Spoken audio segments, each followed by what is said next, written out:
اتوار کی چھٹی گزارنے جب میں اپنے گھر گاؤں گیا اور اپنے والد صاحب کے کمرے میں ان سے ملنے گیا تو خلاف توقع ان کے ہاتھ میں سمارٹ فون تھا اور وہ واٹس ایپ پہ میسج لکھ رہے تھے۔ یہ صورتحال میرے لیے نہ صرف نئی تھی بلکہ حیران کن بھی تھی۔ حیران ہو کر پوچھا، ابا جی لگتا ہے تبدیلی واقعی آ گئی ہے اس عمر میں واٹس ایپ پر؟ ابا جی مسکرائے اور کہنے لگے، یہ اتنی بھی بری چیز نہیں ہے بیٹا۔ آپ نے کہا ایک نکتہ بڑی آسانی سے اس موبائل نے سمجھا دیا ہے جو میں برسوں سے نہیں سمجھ پایا تھا۔ میری حیرت میں اضافہ ہو گیا۔ ایسا بھلا کون سا نکتہ ہو سکتا ہے جو ابا جی کو سمارٹ فون سے سمجھ آیا؟ درخواست کی کہ ابا جی تفصیل بیان فرمائیں تاکہ ہم بھی مستفید ہو سکیں۔ ابا جی بولے کہ میں 10-12 دن سے دوستوں کے ساتھ واٹس ایپ پر رابطے میں ہوں۔ جو دوست 1-2 دن رابطہ نہیں کرتے ان کے نام اور پیغامات بہت نیچے چلے جاتے ہیں، اتنے نیچے کہ میرا ہاتھ تھک جاتا ہے اسکرول کرتے کرتے،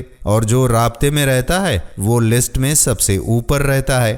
عرض کیا کہ ایسا ہی ہوتا ہے، اس میں کون سی بڑی بات ہے، یہ تو ہمیں سالوں پہلے پتا تھا۔ ابا جی کہنے لگے، تم نے میری بات پہ غور نہیں کیا بیٹا، ہم سب کا ایک رب ہے۔ جب ہم اس کے ساتھ رابطے میں رہتے ہیں، اس کو یاد کرتے ہیں، اس سے مانگتے رہتے ہیں تو اس کے پاس موجود لسٹ میں ہمارا نام اوپر ہی اوپر رہتا ہے، لیکن جیسے ہی ہم اس سے غافل ہو جاتے ہیں لسٹ میں ہمارا نام بہت نیچے چلا جاتا ہے۔ بس میں یہی نکتہ سمجھا ہوں کہ اگر اس کی لسٹ میں نام اوپر رکھنا ہے تو وقتاً فوقتاً اسے کسی نہ کسی طرح یاد کرتے رہنا چاہیے۔ فاذکرونی اذکرکم، اللہ کا فرمان ہے کہ تم مجھے یاد کرو میں تمہیں یاد کروں گا۔ دوستو، امید کرتے ہیں کہ یہ چھوٹی سی ویڈیو آپ کو ضرور پسند آئی ہوگی اور اپنے دوستوں کے ساتھ اسے شیئر بھی کریں گے۔ آنے والی ویڈیو تک اپنے میزبان قادر بخش کلہوڑو کو اجازت دیجیے۔ اللہ حافظ۔